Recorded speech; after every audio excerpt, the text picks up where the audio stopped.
Today on Classroom Dynamics. Well, first and foremost, we separate handwriting into two major components, the motor skill side of it and the letter learning side of it. And that's because when you try to put it together all at once, very young children will be overwhelmed and their working memory won't have enough space to do all the tasks that their little brains are still learning to acquire. Welcome to the place where ideas collide. Todd's here to be your guide. For teachers and techies, chasing the spark. Classroom dynamics, where we leave our mark. Let's dive in deep, the future's bright. Innovation shines like morning light. Teachers and tech, hand in hand we go. Welcome to the Classroom Dynamics Show. Classroom Dynamics is sponsored in part by Logitech Education, empowering student voice and creativity with innovative tools like the Logitech Reach Adjustable Content Camera and the Zone Learn headset designed specifically for student comfort and focus. Discover how Logitech is transforming classrooms at logitech.com/education. Welcome to Classroom Dynamics, the podcast where we unlock the future of education. Hi everybody, I'm your host Todd. Today we're talking about a topic that sits at the very foundation of literacy, handwriting, and why it matters more than ever in our ever-expanding digital world. My guest today is Holly Britton, a curriculum designer, handwriting specialist, and founder of Squiggle Squad, a pre-K-2 program built around the physical and cognitive needs of young learners. With over 26 years of experience in public and private education, Holly brings powerful insights into how the developing brain acquires language and why the kinesthetic act of writing by hand is a critical piece of literacy instruction. From classrooms to legislatures, she's on a mission to make sure handwriting has a seat at the table.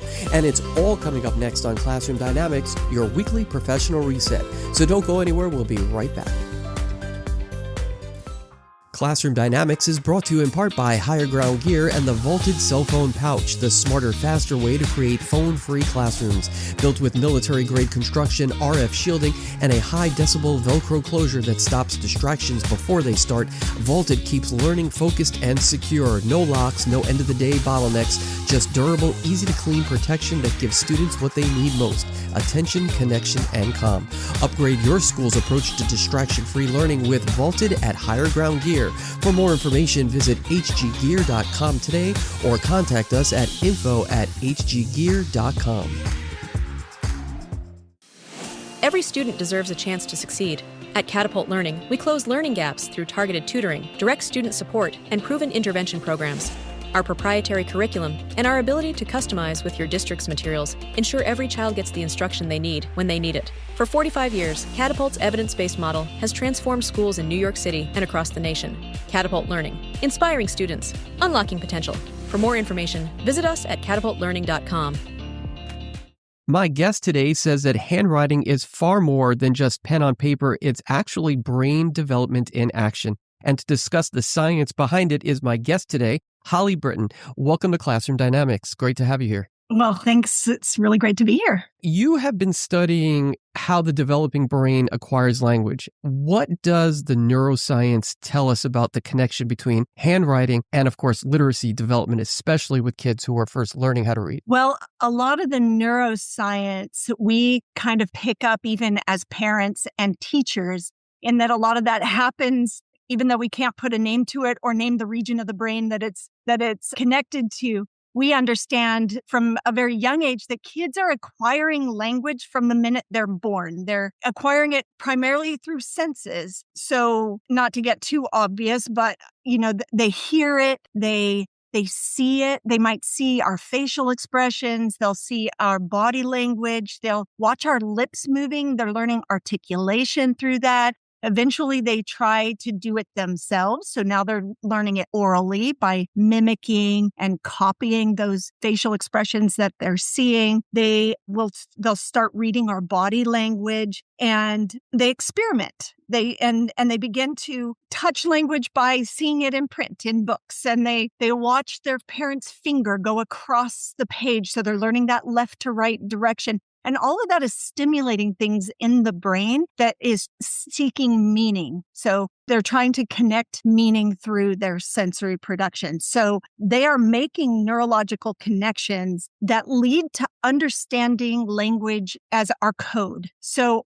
obviously, language in print is the more complex learn for these kids. And it takes a lot longer years to develop as that print emergence starts to happen. And we begin to wrap our brains around the connection between the symbol that you see on a page and the sound that's coming out of a parent or teacher's mouth. And over time, that starts to happen and they start to connect meaning.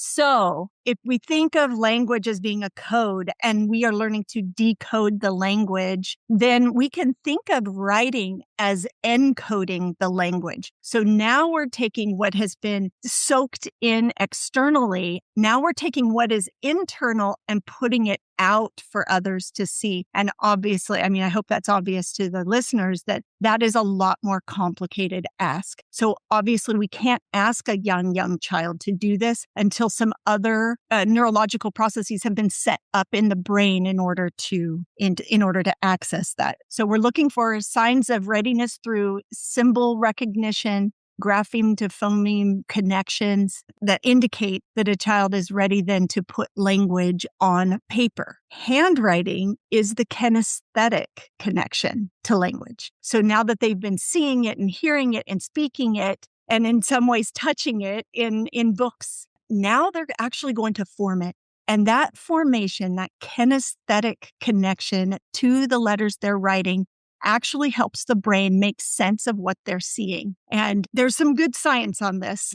One of my favorites is one through in Indiana University through a researcher named Karen James. And she did a fantastic study that shows how mapping through that kinesthetic connection actually helps with letter recognition and creating that sound to symbol understanding. And that's where a lot of kids had a lot of trouble, of course, during the pandemic because, right, the masks covering the visual part that you were speaking about before, learning the language, watching people, or not being able to watch people with their lips. How does something like that, something minor, right, could really derail just development for a little while at least, right? Well, most certainly. And I think one of the problems has been that we don't understand how necessary it is that some of these skills are explicitly taught. If we assume they're going to be absorbed, like speech is absorbed, like mimicking is performed, if we assume that writing and reading is also going to be absorbed, then we will create these giant gaps or will leave giant gaps in a child's foundational understanding. And with those gaps, they don't have the foundation to build on. So as they get older, those gaps, even though they would have been really easy to fill at the lower grades, become really complicated and heavily ingrained later. And so that makes kids frustrated, and it makes it hard for teachers to diagnose the issue, like where the problem started and how we fix it at the older grade levels. So I think it's really important for teachers and parents to understand that those baby steps in the early years, those incremental steps towards language acquisition, matter to a child's future academic success. Right. Now let's throw in the elephant in the room, right? The technology. In a digital first world like we have today, and these kids are being born into it. So it's not that there's no choice, basically. It's there for them right in front of them as they are born. Many schools are reducing time spent on handwriting. So what are we potentially losing when we minimize the writing by hand in early education, especially kids who are in K to maybe 2 classes? What are we losing? So there is opportunity cost. And I think that there's been a lot of science and probably a lot of discussion around the importance of struggle in order to learn. And when we give the brain an easy way out, especially those early learners I say early learners, but I'm really talking like elementary school, we forget that they do not have executive function processing and working to its full capacity yet. And a lot of what happens in that region of the brain depends on the exposure, the explicit instruction, and the struggle that a kid must go through in order to acquire those neurological skills. They're skills. We are brain training children. And when we simply train them to push a button or verbally ask a question and not do the processing necessary to formulate our thoughts, and then the next step of getting our thoughts out onto paper, we are forfeiting a thinking skill altogether. So we are most likely thwarting problem solving. We're thwarting stick-to-itiveness, tenaciousness, focus, the desire to push through something hard in order to gain the intrinsic reward that you get when your brain actually makes those neurological connections and those little synapses connect and say, aha, I get it. So we potentially are losing intrinsic reward. And there's a lot of complaints from teachers right now, the apathy that children that they come to school with. They just don't feel like doing whatever it takes to learn. And I blame technology at too young an age for some of those happenings that we're seeing in classrooms. A lot of schools wait until the middle of elementary school. So maybe that third grade time frame to really start formal like handwork, especially with cursive writing. Is that too late of a time frame, too early, a good idea, a bad idea? When is really the best time to start that? Is it maybe even a little bit earlier after you're starting to learn how to write words that traditional way before cursive comes into play? Because I know you've probably seen a lot of kids writing, wow, you can't even read some of the stuff that they write. Some of it blows me away, and I actually will have to ask a kid, can you tell me what you wrote here? I can't read it. It looks like chicken scratch or scribble. It's almost like just like you said, the kinesthetic part of it, it's just not working. So yeah. What's the best time frame for that? So if we're talking specifically cursive, is that what you're getting at? Is like, going from traditional writing into cursive, there definitely is, there has to be some kind of time frame where that begins. And it usually isn't that third grade time frame. Is that too early if they haven't really mastered all that needs to be mastered in the first place? So there's a lot to this question. First and foremost, successful cursive writing depends in large part on successful manuscript print writing. And that's because directionality matters when it comes to cursive. And the reason why directionality is important is because writing fluency depends on speed in large part. And so we don't want our kids writing bottom to top and clockwise circles instead of counterclockwise circles from the very beginning, because then those poor teachers up the pipeline that have to now introduce cursive now have to reverse the ingrained motoric patterns that the kids have already acquired and moved into their muscle memory. And by the way, I see a lot of kids do just that. They're writing words the wrong way, in directionally speaking. So let me tell you something really weird about that phenomenon. I have heard teachers, and I've learned this over years, I have heard kindergarten teachers say, I wish that preschool teachers would teach kids how to do it the right way, because as if the preschool teachers are teaching them to do it the wrong way. And the truth is that neurologically, we don't know why. Kids are born with a propensity to write bottom to top. And when a pencil put in their hand for the very first time, they will go clockwise instead of counterclockwise. I don't know the science behind that. I don't even know how much science has been done on that, but I just know. Great question.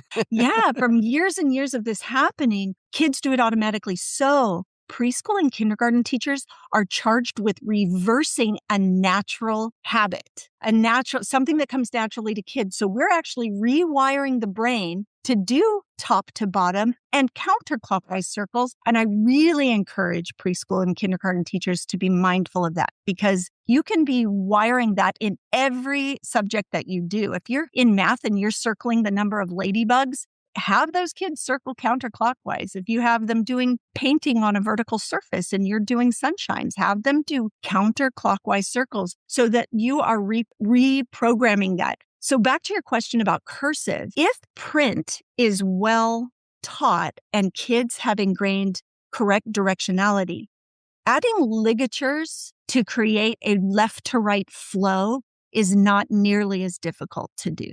Mm-hmm. There are a few little complicated things like, the lowercase letter B that kind of comes in and then goes out for cursive. Those are little things that are more easily taught if that left to right movement is already happening in their print. If they have been taught that all letters start at the top, which is a common refrain for teachers teaching handwriting for the first time, by handwriting, I mean print, they are going to get a very choppy up and down type of drawing letters instead of writing them in a flow pattern across the page. Those are some great ideas. I like the connection of just circling with grouping, or even an art teacher doing these are things I never even thought of. But you know what? It really does allow, you to kind of practice doing it without the actual lesson itself. You can actually extend this into other areas, which I think is really great. We're going to take a short break. When we come back, we'll talk about Squiggle Squad and how handwriting connects to language. And of course, if this episode is resonating with you, hit the subscribe and follow button so you don't miss next week's episode. More with Holly Britton right after this. Attention educators, meet the Logitech Zone Learn, the classroom headset designed for learners and built for schools. Engineered for comfort and durability, the Zone Learn delivers crystal clear audio, helping students focus and fully engage during lessons, group projects, and online learning. Built to last, its modular design adapts to any classroom setting and ensures a reliable, distraction-free learning experience. With Zone Learn, your students can hear the difference, which helps boost learning. For more information, visit logitech.com/ZoneLearn. Bullying affects every school, but together we can change the story. Box Out Bullying brings powerful bullying prevention education to life through engaging interactive theater that gets students thinking, participating, and learning in meaningful ways. Through dynamic school assemblies, classroom workshops, and training for educators and families, Box Out Bullying equips entire school communities with the tools to build empathy, confidence, and respect. Whether in person or online, these high-energy programs inspire students to be upstanders, not bystanders, and help create safer, more inclusive learning environments. Make your school a place where every student feels seen, supported, and valued. Box Out Bullying. Empower, include, respect. For more, visit boxoutbullying.com today. Welcome back to Classroom Dynamics, where today my guest is Holly Britton, and we are talking about handwriting, good old-fashioned handwriting, which of course is at the forefront of our discussion today. Squiggle Squad was intentionally designed around the physical and cognitive needs of young learners. So what makes it so different from traditional handwriting programs? Well, first and foremost, we separate handwriting into two major components, the motor skill side of it and the letter learning side of it. And that's because when you try to put it together all at once, very young children will be overwhelmed and their working memory won't have enough space to do all the tasks that their little brains are still learning to acquire. So most handwriting instructions, everything out there that I've ever seen was written, the formal handwriting instructions was written 30 years or more ago, before classrooms started pushing handwriting down into preschool. So they assume that a child, just intrinsically, the curriculum assumes that the child has the letter knowledge and articulation necessary to form letters. But when we start asking kids to write letters when they're 3 and 4 years old, they don't even know what a letter is. And they don't have the eye-hand coordination. They don't have the dexterity. They don't even have the hand strength or the core strength to sit up at a table and write. So Squiggle Squad separates those two so that you being the teacher, are helping prep those kids in the motor skill side of things, while you're teaching what comes naturally to teach at those levels with regard to letters. So a letter name, what a letter looks like, what it's called, and what sound it makes, and then slowly starting to get them to understand that these letters together make words. And one of the first words a child learns is their name. So it makes sense that might be some of the first letters that they learn how to write, because they have this internal motivation to learn that because it connects to them and their identity. So that makes sense to learn that. But we start with gross motor skills. We do all the strokes and the directional strokes that a child will need to know in order to write, but the kids don't know it's related to writing. So we start with gross motor skills with air writing. Eventually they do finger tracing, where they're learning eye-hand coordination and where to start and how to stay in a pathway, et cetera, et cetera. eventually it all comes together and they put that directional knowledge together with their letter knowledge and they create and they make letters. But now they're not just drawing a letter however they want. They're writing a letter with correct directionality and more or less correct sizing. Right. So that foundation has been set, and then you're slowly adding in the next step, logical step in terms of how you're going to write words eventually. That's right. We just pull it all apart. We pull it all apart and let the teacher build it up according to the needs of the child. So we already spoke about this already a little bit with kinesthetic connections to language, but can you explain and even go down where we're starting to teach the kids, even in pre-K or K classrooms, can you explain what that means and how teachers can actually practically apply that so that they can get to that level where they're ready to start writing a little bit more deeply, if so to speak? Yeah. So kinesthetic just refers to the movement made in anything that you're doing. So in handwriting, I like to think of handwriting as a verb instead of a noun. We very often think of the final product as being the handwriting. But if we flip our understanding as teachers to think of it as a process that is both mechanical and cognitive, then when you start teaching a little, you are going to have to be mindful of the movement that a child is able to do. A lot of kids can't even touch their right hand to their left knee or opposite. They have a hard time making a counterclockwise circle, pushing their arms up and around, or making a curve that goes out and back. They have a hard enough time doing that with their large motor skills. If we're going to require that they do that in a smaller space on a horizontal surface using a writing implement, then we need to really make sure that kinesthetically they are developing the skills necessary. So with that, again, going back to the integration to technology and what you just said, and Sure. across grades, does that now become even more imperative, especially as kids are going into that middle school or their high school years, especially when we see kids in high school that they can't sign their name to a check if they had to, right? Yeah. How does that become more important?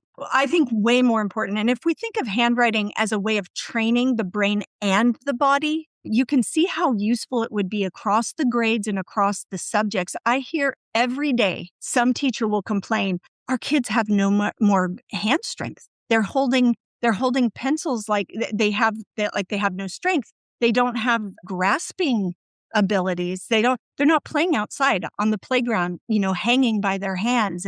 And technology makes everything easy. It makes and the body, you guys all know this, that if you don't use it, you lose it, because our bodies are efficient. So if we stop asking them to do the things that handwriting requires, you will absolutely feel that across the grades. And technology, instead of being a tool to enhance our knowledge, it becomes a replacement for our knowledge and our motor skill building. And we can't let that happen. We have to understand as educators that there is a logical progression of brain training that should happen in order to be able to use technology as a tool instead of offloading our performance, our cognitive and motor skill performance, to something else doing it for us altogether. And I have to imagine that would be also as important to a child who is an English language learner, learning the language,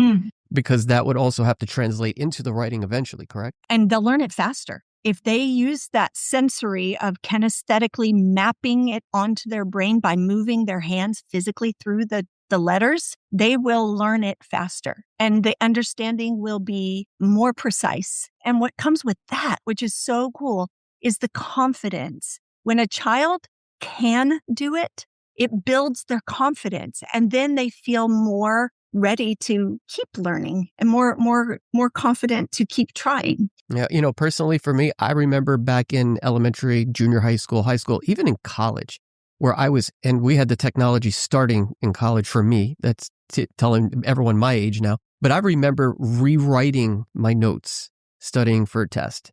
that was the way I was able to remember things. That was the way I was able to kind of have it soak in. It slowed everything down.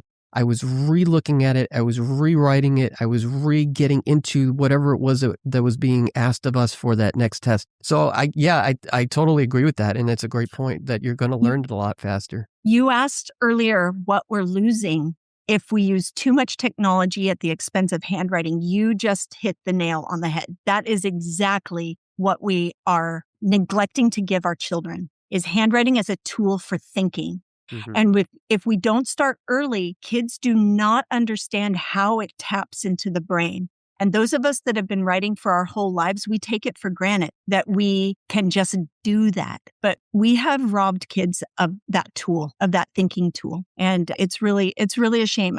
It is going to be up to us that understand that and know that deeply to continue pushing this in education. So fascinating. We're going to take one final quick break here. When we come back, we'll wrap things up with Holly Britton. So don't go anywhere. We'll be right back right after this. Looking for teaching resources that truly engage and inspire your students? Discover Highly Motivated on Teachers Pay Teachers, your go-to source for ready-to-use lesson plans, interactive notebooks and lapbooks, test prep passages, and meaningful small group projects. Designed by educators for educators, these resources save you time while boosting student motivation and learning. Highly Motivated, motivating teaching resources that engage and inspire. For more, search Highly Motivated on Teachers Pay Teachers today. Welcome back to Classroom Dynamics. One last final question for you. If you had the attention of parents, administrators, policymakers, and you had them all in one room for 1 minute, what would you want them to understand about handwriting as a foundational component of literacy instruction? I think it's really important that we remember that handwriting is not absorbed naturally. That if we believe in the value of being able to write by hand and the importance of its role in thinking in general, then we need to be intentional about teaching it. And we cannot depend or think that it's all going to happen at 4 and 5 years of age. Handwriting is deeply complicated. It is perhaps the most complex part of language acquisition, and literacy is not mastered without being able to write. Handwriting provides that kinesthetic connection to our brain that mines things out of the recesses of our brain